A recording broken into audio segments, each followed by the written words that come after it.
بسم اللہ الرحمن الرحیم۔ الحمد للہ رب العالمین والصلاة والسلام علی نبینا محمد صلی اللہ علیہ وآلہ وسلم۔ سامعین کرام، سلسلہ سیرت نبی اور آج کا بیان حضور نبی کریم صلی اللہ علیہ وسلم کے معجزات کے بارے میں ہے۔ معجزات کے بارے میں پہلے بھی بیان کر چکا ہوں، آج اسی سلسلے کی ایک کڑی ہے اور یہ کافی سارے معجزات ہیں، انشاءاللہ بیان چلے گا۔ آپ سے گزارش ہے کہ چینل کو سبسکرائب کر لیں تاکہ آنے والے تمام بیان آپ کو ملتے رہیں۔ تو میں بیان کرتا ہوں معجزات نبی صلی اللہ علیہ وآلہ وسلم۔ ستون کا رونا۔ مسجد نبوی میں پہلے ممبر نہ تھا، مسجد میں کھجور کے تنے کا ایک ستون تھا، آپ اس سے ٹیک لگا کر خطبہ دیا کرتے تھے۔ ممبر تیار ہوا تو آپ صلی اللہ علیہ وسلم نے اس پر کھڑے ہو کر جمعہ کا خطبہ دینا شروع کیا تو دفعتاً اس ستون سے بچوں کی طرح رونے کی آواز آنے لگی۔ بعض روایتوں میں ہے کہ اونٹنیوں کی طرح بلبلانے کی آواز آئی۔ یہ دیکھ کر حضرت صلی اللہ علیہ وسلم ممبر سے اتر کر آئے اور ستون پر تسکین کے لیے ہاتھ پھیرا اور اس کو سینہ سے لگایا تو آواز بند ہو گئی۔ آپ نے فرمایا کہ اس کا رونا اس بنا پر تھا کہ یہ پہلے خدا کا ذکر سنا کرتا تھا۔ یہ واقعہ حدیث و سیر کی کتابوں میں 11 مختلف صحابیوں سے منقول ہے۔ اس کے بعد ہے ممبر کا ہلنے لگنا۔ ایک دفعہ حضرت صلی اللہ علیہ وسلم ممبر پر خطبہ دے رہے تھے، جلال کبریاء الہی کا بیان تھا۔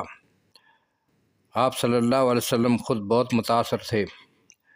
حضرت ابن عمر رضی اللہ تعالیٰ عنہ کہتے ہیں کہ میں نے دیکھا تو آپ دائیں بائیں ہل رہے تھے اور نیچے سے ممبر اس زور سے ہل رہا ہے کہ مجھے ڈر ہوا کہ آپ کو لے کر نہ گر پڑے۔ اور ایک واقعہ چٹان کا پارا پارا ہو جانا۔ غزوہ خندق میں تمام صحابہ مل کر مدینہ کے چاروں طرف دشمنوں سے بچنے کے لیے خندق کھود رہے تھے۔ اتفاق سے ایک جگہ ایک بہت سخت چٹان نکل آئی، بہت بڑا پتھر نکل آیا۔ لوگوں نے ہر چند اس کو توڑنا چاہا مگر وہ نہ ٹوٹی، کدالیاں اس پر پڑ کر اچٹ جاتی تھی۔ آخر لوگوں نے حضرت صلی اللہ علیہ وسلم کی خدمت میں آ کر صورتحال عرض کی۔ آپ اٹھ کر خود تشریف لائے اور کدالی ہاتھ میں لے کر ایک ضرب لگائی، وہ چٹان ریگ ہو کر چور چور ہو گئی۔ اور بیان ہے درختوں اور پہاڑوں سے سلام کی آواز آنا۔ حضرت علی رضی اللہ تعالیٰ عنہ کہتے ہیں کہ ایک دفعہ میں حضرت صلی اللہ علیہ وسلم کے ساتھ مکہ میں ایک طرف کو نکلا تو میں نے دیکھا کہ جو پہاڑ اور درخت بھی سامنے آتا ہے اس سے السلام یا رسول اللہ کی آواز آتی ہے، اور میں ان کو سن رہا تھا۔ اور پہاڑ کا ہلنا۔ صحیح بخاری میں ہے کہ ایک دن آپ صلی اللہ علیہ وسلم اور آپ کے ساتھ حضرت ابوبکر صدیق رضی اللہ تعالیٰ عنہ، حضرت عمر رضی اللہ تعالیٰ عنہ اور حضرت عثمان رضی اللہ تعالیٰ عنہ، اور صحیح مسلم میں ہے کہ حضرت علی رضی اللہ تعالیٰ عنہ اور حضرت طلحہ اور حضرت زبیر رضی اللہ تعالیٰ عنہم بھی ساتھ تھے۔ ایک پہاڑ پر چڑھے، پہاڑ جنبش کرنے لگا، ہلنے لگا۔ آپ نے پہاڑ کو پائے مبارک سے ٹھوکر مار کر فرمایا، ٹھہر جا کہ تیری پشت پر اس وقت پیغمبر، صدیق اور شہید ہے۔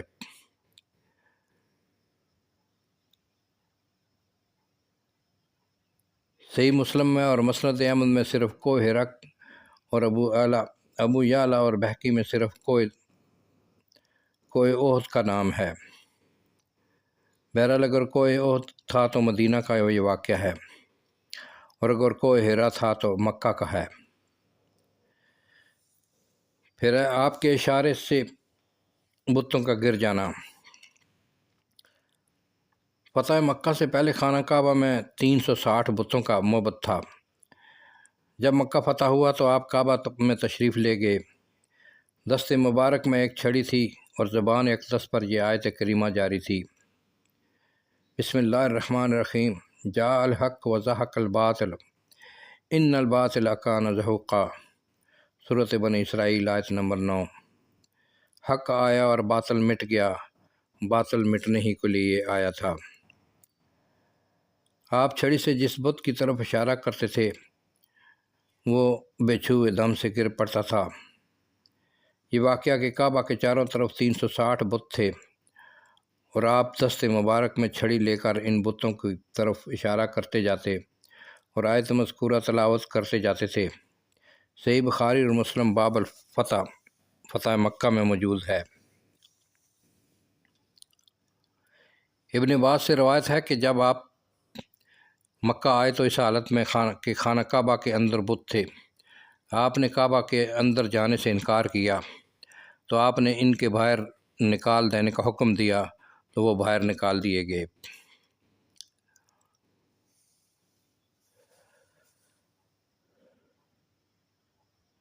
اس کے بعد بیان ہے کھانوں سے تسبیح کی آواز آنا۔ حضرت جابر رضی اللہ تعالیٰ عنہ کہتے ہیں کہ تم لوگ معجزوں کو خوف کی چیز سمجھتے ہو اور ہم لوگ ان کو برکت سمجھتے تھے۔ ہم کھانوں سے جب وہ کھائے جاتے تھے تو تسبیح کی آواز سنا کرتے تھے۔ زمین کا ایک مرتد کو قبول نہ کرنا۔ ایک عیسائی نے اسلام قبول کیا اور سورۃ بقرہ اور آل عمران پڑھی۔ حضرت صلی اللہ علیہ وسلم نے اس کے متعلق کتابت وحی کی خدمت کی۔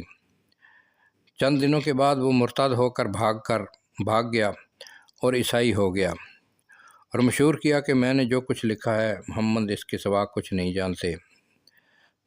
اللہ تعالیٰ نے اپنی نشانی دکھائی، یعنی اس کو موت دے دی۔ اس کے دوستوں نے اسے دفن کیا تو صبح کے وقت لاش قبر سے باہر تھی۔ اس کے دوستوں کو معلوم ہوا تو کہنے لگے کہ یہ محمد اور اصحاب محمد کا کام ہے۔ چونکہ وہ ان سے علیحدہ ہو گیا اس لیے قبر کھود کر اس کو باہر پھینک دیا۔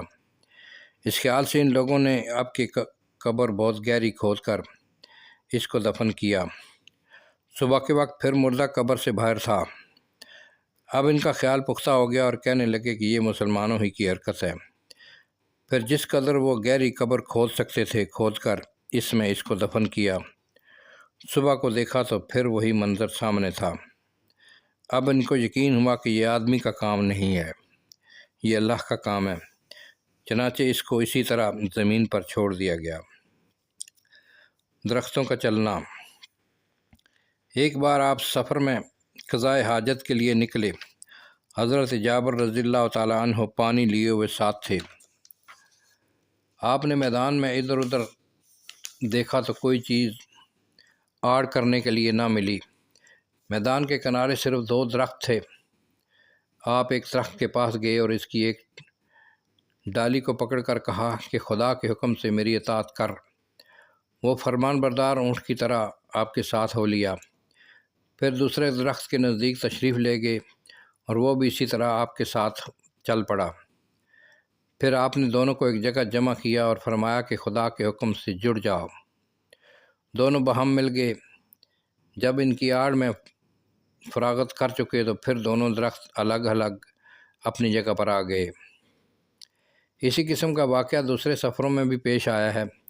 چنانچہ صحابہ رضی اللہ تعالیٰ عنہم نے اپنی عینی شہادت کی بنا پر اس کو بیان کیا ہے۔ حضرت اسامہ بن زید حجۃ الوداع میں اور حضرت یحییٰ بن مرہ نے کسی سفر میں اپنا مشاہدہ بیان کیا ہے۔ ایک اور واقعہ ہے کہ آپ ایک روز اہل مکہ کی اظہار رسانی سے نہایت غمگین بیٹھے ہوئے تھے۔ اسی حالت میں حضرت جبرائیل علیہ السلام آئے اور انہوں نے دریافت کیا تو حضرت جبرائیل نے کہا یا خود آپ نے اللہ تعالیٰ سے درخواست کی۔ روایتیں مختلف ہیں کہ مجھے ایک ایسی نشانی دکھا جو اس غم کو مجھ سے دور کر دے۔ حکم ہوا کہ میدان کے کنارے جو ایک درخت ہے آپ اس کو بلائیے۔ آپ نے بلایا تو وہ سامنے آ کر کھڑا ہو گیا۔ پھر اس کو واپس جانے کو کہا تو وہ اپنی جگہ پر واپس چلا گیا۔ آپ نے فرمایا اب مجھے کوئی غم نہیں۔ خوشہ خرما کا یعنی کھجور کا خوشے کا چلنا۔ آپ کی خدمت میں ایک بدو آیا اور کہا کہ مجھے یہ کیوں کر یقین ہو کہ آپ کے پیغمبر ہیں؟ آپ نے فرمایا اگر میں اس خوشہ خرما کو بلا لوں تو تم میری نبوت کی شہادت دو گے؟ اس نے کہا ہاں۔ آپ صلی اللہ علیہ وسلم نے خوشہ خرما کو بلایا اور وہ درخت سے اتر کر آپ کے پاس آیا اور پھر آپ کے حکم سے واپس چلا گیا۔ بدو فوراً اس معجزہ کو دیکھ کر ایمان لے آیا۔